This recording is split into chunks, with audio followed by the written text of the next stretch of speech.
ನಮಃಸೂರ್ಯಾಯ ಚಂದ್ರಾಯ ಮಂಗಳಾಯ ಬುಧಾಯ ಚ ಗುರುಶುಕ್ರ ಶನಿಭ್ಯಶ್ಚ ರಾಹುವೇ ಕೇತುವೇ ನಮಃ.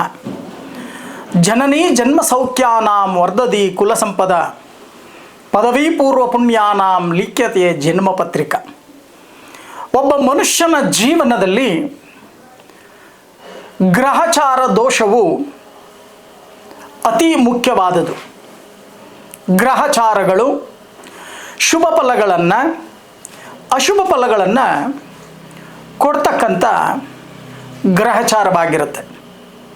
ಎಲ್ಲವೂ ಕೂಡ ಭಗವದಾಜ್ಞೇಯ ಭಗವದ್ ಕೈಂಕರ್ಯ ರೂಪಂ.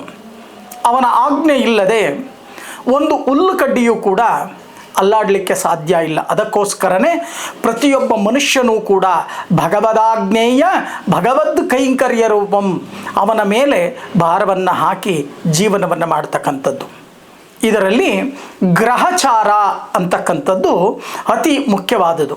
ಈ ಗ್ರಹಚಾರವನ್ನು ಜ್ಯೋತಿಷ್ಯ ಶಾಸ್ತ್ರದಲ್ಲಿ ಸಿದ್ಧಾಂತ ಸಂಹಿತೆ ಓರ ಎಂಬ ತ್ರಿಸ್ಕಂಧ ರೂಪವಾಗಿರುತ್ತೆ. ಈ ಸಿದ್ಧಾಂತದ ಸಂದರ್ಭದಲ್ಲಿ ಗ್ರಹಗಳ ಕಕ್ಷಾ ಮಾರ್ಗ ಇತ್ಯಾದಿ ಗಣನೀಯ ತರ್ಕ ಪರಿಗಣನೆಯಾಗಿರುತ್ತೆ. ಸಂಹಿತಾ ಸ್ಕಂದದಲ್ಲಿ ಗ್ರಹಣ ಗ್ರಹಾದಿಗಳು, ಹೋರ ಸ್ಕಂದದಲ್ಲಿ ಮಾನವನ ಜನನ ಕಾಲದಲ್ಲಿರತಕ್ಕಂಥ ಗ್ರಹ ನಕ್ಷತ್ರ ಲಗ್ನಾದಿಗಳಿಂದ ಅವರುಗಳಿಗಾಗುವ ಶುಭ ಅಶುಭ ಫಲಗಳನ್ನು ನಿರೂಪಿಸುತ್ತೆ. ಹೋರ ಸ್ಕಂದದಲ್ಲಿ ನಿರೂಪಿಸಿರುವಂತೆ ಗ್ರಹಗಳಿಂದಾಗುವ ಶುಭಾಶುಭ ಫಲಗಳನ್ನು ತಿಳಿತಕ್ಕಂಥದ್ದೇ ಜಾತಕ, ನಕ್ಷತ್ರ, ಜೊತೆಗೆ ಲಗ್ನ, ಜೊತೆಗೆ ರಾಶಿ, ಈ ರಾಶಿ ಫಲ.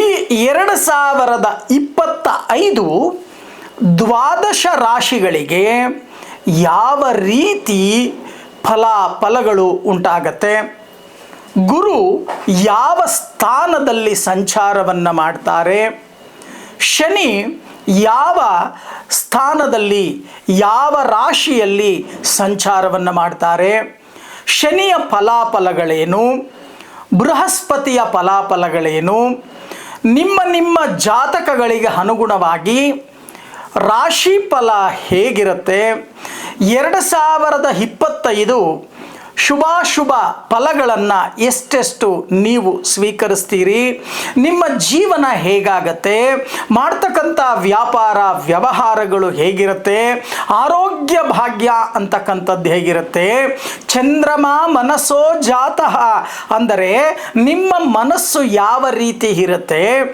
ಮತ್ತು ನಿಮ್ಮ ಮನಸ್ಸಿನಲ್ಲಿ ಮನಕ್ಲೇಶ ಅಂತಕ್ಕಂಥದ್ದು ಯಾವಾಗ ಆಗತ್ತೆ, ಈ 2025ರಲ್ಲಿ ಶುಭ ಫಲಗಳು ನಿಮಗೆ ಎಷ್ಟು, ಅಶುಭ ಫಲಗಳು ನಿಮಗೆ ಎಷ್ಟು, ಇವೆಲ್ಲವನ್ನೂ ಕೂಡ ತಿಳಿತಕ್ಕಂಥದ್ದೇ ಈ ರಾಶಿ ಫಲ.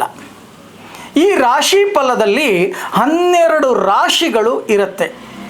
ಈಗ ಒಂದೊಂದು ರಾಶಿಯವರೆಗೂ ಒಂದೊಂದು ಫಲಗಳನ್ನು ನಾವು 2025ರಲ್ಲಿ ಏನೆಲ್ಲ ಫಲಗಳು ಬರುತ್ತೆ ಈ ಒಂದು ರಾಶಿಗಳಿಗೆ ನೋಡೋಣ.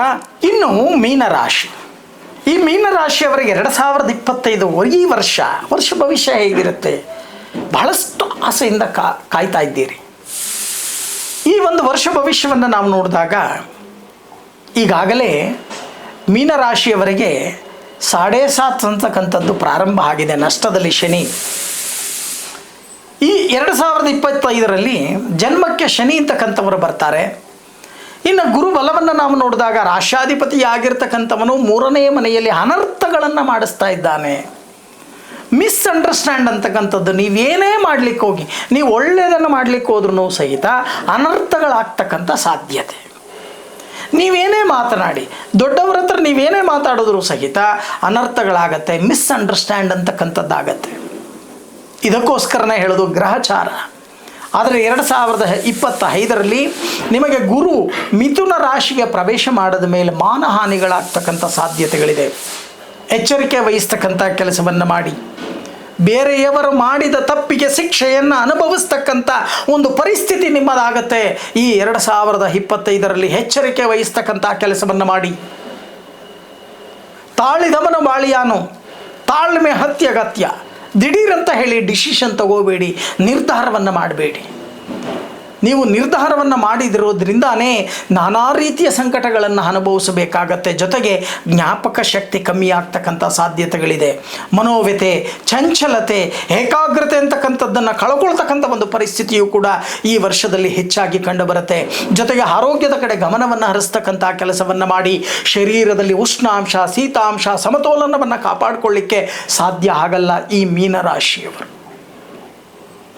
ಇದಕ್ಕೋಸ್ಕರ ಎಲ್ಲಾದರೂ ಅಶ್ವತ್ಥ ಕಟ್ಟೆ ನಿರ್ಮಾಣ ಮಾಡಿರ್ತಕ್ಕಂಥ ಸ್ಥಳದಲ್ಲಿ ಹರಳಿ ಮರ ಮತ್ತು ಬೇವಿನ ಮರವನ್ನು ಹಾಕಿ ಮಧ್ಯದಲ್ಲಿ ನಾಗರಕಲ್ಲನ್ನು ಇಟ್ಟಿರ್ತಾರೆ.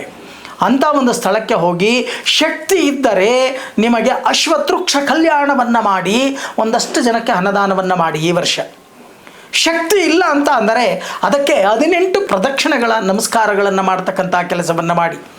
ಯಾವಾಗ 18 ಪ್ರದಕ್ಷಿಣೆಗಳನ್ನು ಮಾಡಿ ದೀರ್ಘದಾಂಡ ನಮಸ್ಕಾರವನ್ನು ಮಾಡ್ತೀರೋ ಆಗಲೇ ನಿಮಗೆ ಬಂದಿರತಕ್ಕಂಥ ಕಾಲು ಪಾಲು ಈ ದೋಷ ನಿವಾರಣೆಯಾಗತ್ತೆ, ಶಾಂತ ಸ್ಥಿತಿಗೆ ಬರುತ್ತೆ.